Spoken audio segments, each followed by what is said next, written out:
Assalamualaikum warahmatullahi wabarakatuh. Perkenalkan, nama saya Dewi Wahyuni, CGP Angkatan 11 Kabupaten Indramayu. Pada video ini, saya akan memaparkan hasil kesimpulan dan refleksi modul 1.1 tentang filosofi pendidikan Ki Hajar Dewantara. Apa yang Anda percaya tentang murid dan pembelajaran di kelas sebelum Anda mempelajari modul 1.1?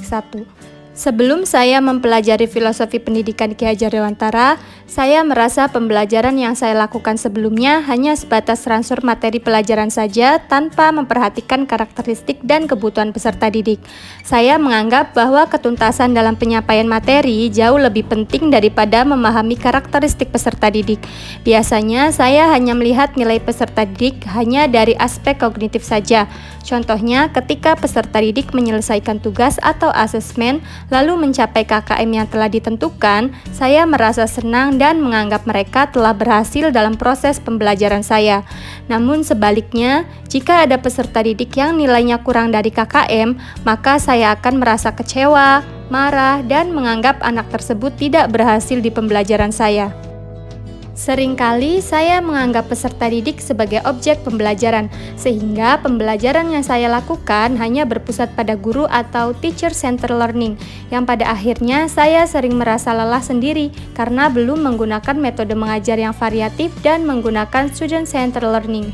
Sebelumnya, saya tidak mempedulikan apakah peserta didik sudah memahami materi pelajaran atau belum, karena fokus utama saya adalah ketercapaian materi pelajaran, mengingat materi di setiap semesternya cukup padat. Saya pun seringkali meminta peserta didik untuk menghafal materi pelajaran tanpa memikirkan bagaimana materi pelajaran tersebut dapat dipahami dengan seutuhnya, sehingga saya merasa gagal dan mengeluh jika banyak peserta didik yang tidak tuntas setelah melakukan asesmen. Saya percaya bahwa siswa seperti kertas kosong atau tabula rasa yang belum terisi oleh apapun, dan pendidik yang mengisi kertas tersebut. Pendidik adalah seseorang yang paling tahu tentang apa yang baik dan atau tidaknya bagi siswa. Apa yang berubah dari pemikiran atau perilaku Anda setelah memahami modul ini?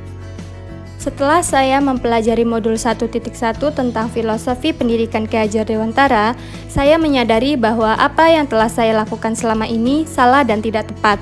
Seharusnya saya melakukan proses pembelajaran secara menyeluruh, bukan hanya aspek kognitif saja, namun juga afektif, psikomotor, spiritual, sosial, dan budaya.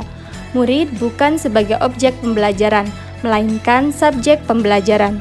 Murid memiliki kebebasan untuk berekspresi, mengemukakan pendapat, dan berkreasi sesuai dengan metode atau media pembelajaran yang tepat. Guru seharusnya sebagai fasilitator dalam pembelajaran. Guru pun harus ikhlas dan sabar dalam mendidik anak agar terwujudnya pembelajaran yang menyenangkan dan berpusat pada peserta didik. Selain itu, guru juga harus memahami karakteristik peserta didik karena setiap anak dilahirkan dengan membawa kodratnya masing-masing, dan setiap anak memiliki kelebihan serta kekurangannya masing-masing. Apa yang dapat segera saya terapkan lebih baik agar kelas Anda mencerminkan pemikiran Ki Hajar Dewantara?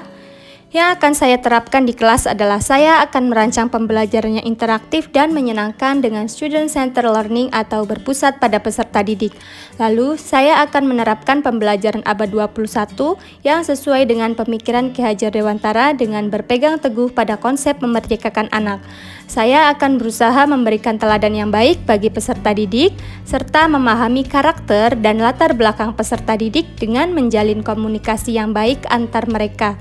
Sehingga pembelajaran tidak lagi menuntut, tapi menuntun, karena sejatinya tugas guru adalah memberikan tuntunan, bukan tuntutan. Demikian video kali ini, salam guru penggerak, tergerak, bergerak, dan menggerakkan. Wassalamualaikum warahmatullahi wabarakatuh.